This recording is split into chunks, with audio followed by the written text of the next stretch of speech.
Hatshepsut was one of the most successful pharaohs in Egyptian history.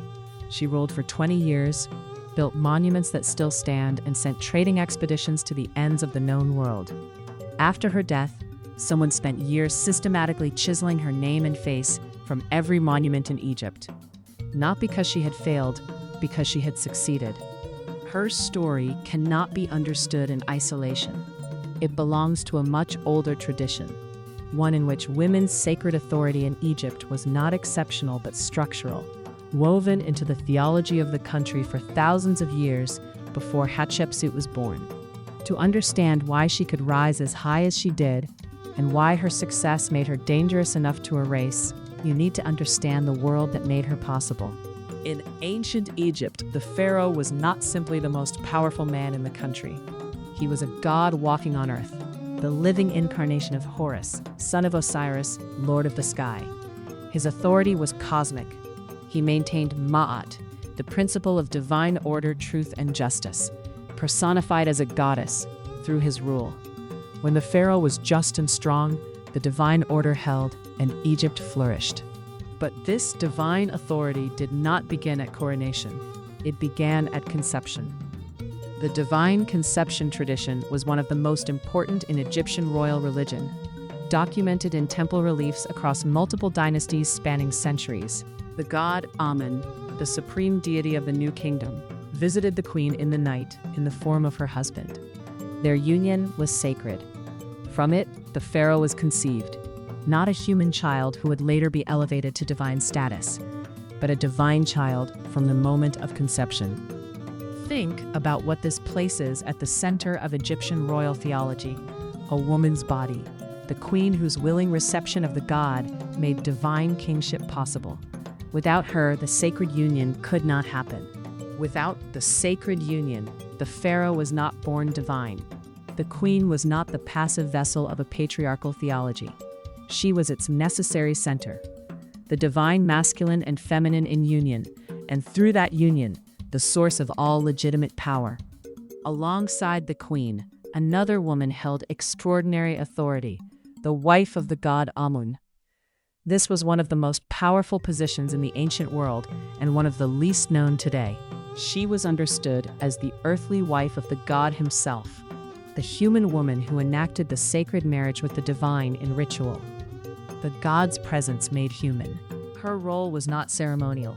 She managed Amun's vast temple estates, agricultural land, workshops, granaries, and storehouses that made the Temple of Amun at Karnak the wealthiest institution in Egypt outside the pharaoh's own household.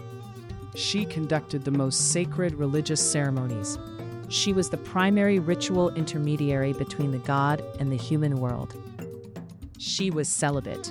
Her sacred union was with the god, not with any human man.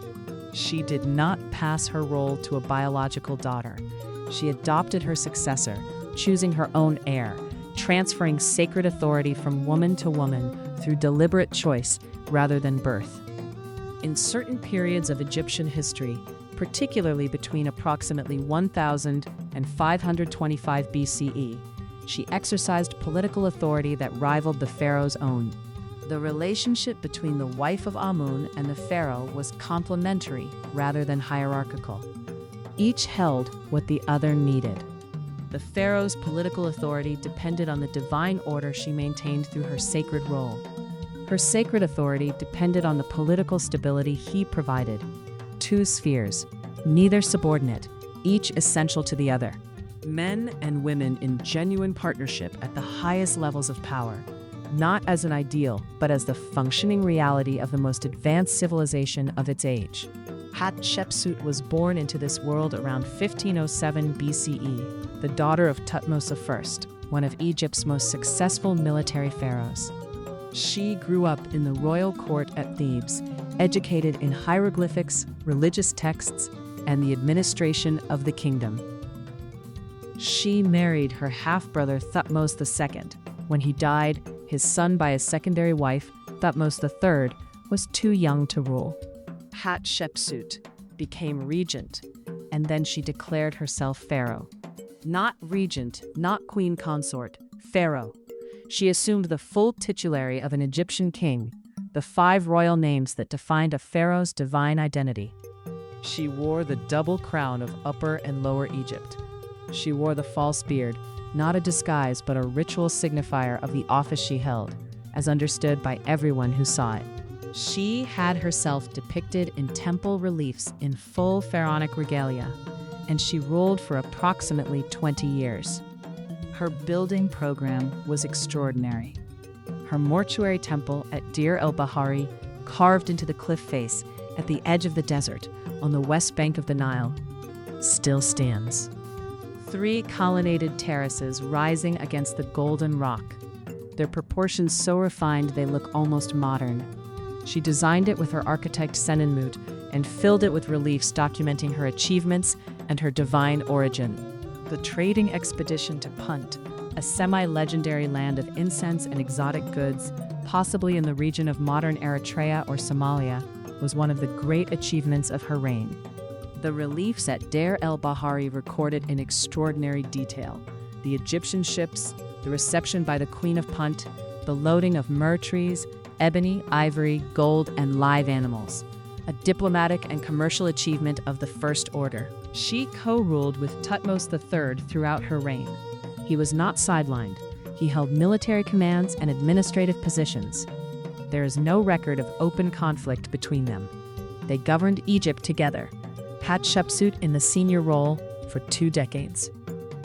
To legitimize her position, Hatshepsut deployed the most powerful theological tool available, the divine conception tradition. At Deir el-Bahari, she commissioned a series of reliefs depicting her own divine birth. From it, Hatshepsut is conceived. The god Khnum fashions her body and her spiritual double on his potter's wheel. She is born. The gods receive her. She is proclaimed the future ruler of Egypt.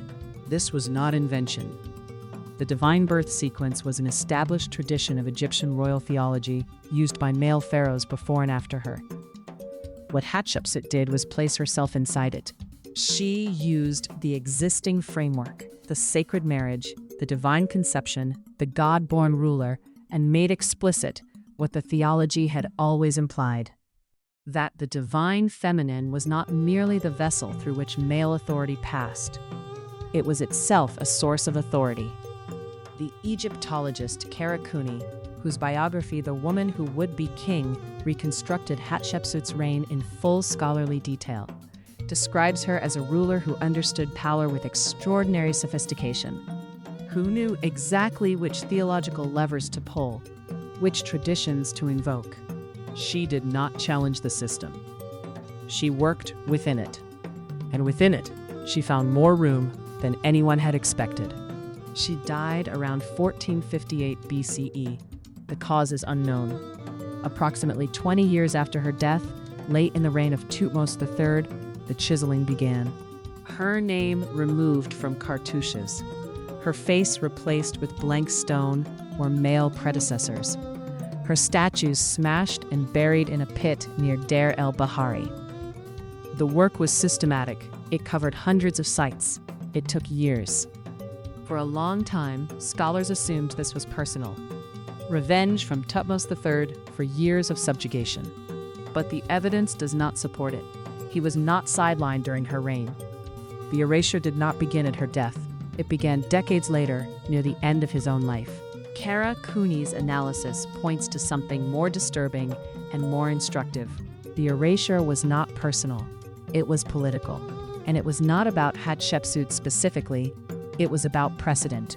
A successful female pharaoh is a far more dangerous precedent than a failed one.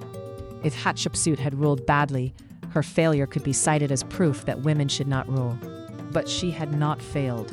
She had succeeded brilliantly for 20 years, and that success, left visible on the walls of temples across Egypt, could be pointed to by any future woman seeking similar authority. Look, she could say, it was done before, it worked. I am following a precedent. The erasure was designed to make that argument impossible, not to punish Hatshepsut for failure, to remove the evidence of her success.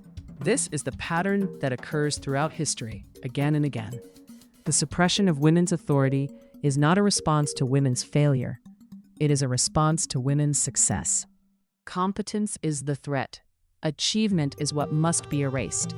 Because a world in which women demonstrably succeed at the highest levels of power is a world in which the argument for their exclusion cannot be made. Remove the evidence. Rebuild the argument. Hatshepsut was erased because the tradition that made her possible was itself being dismantled. The two things happened together. They always do.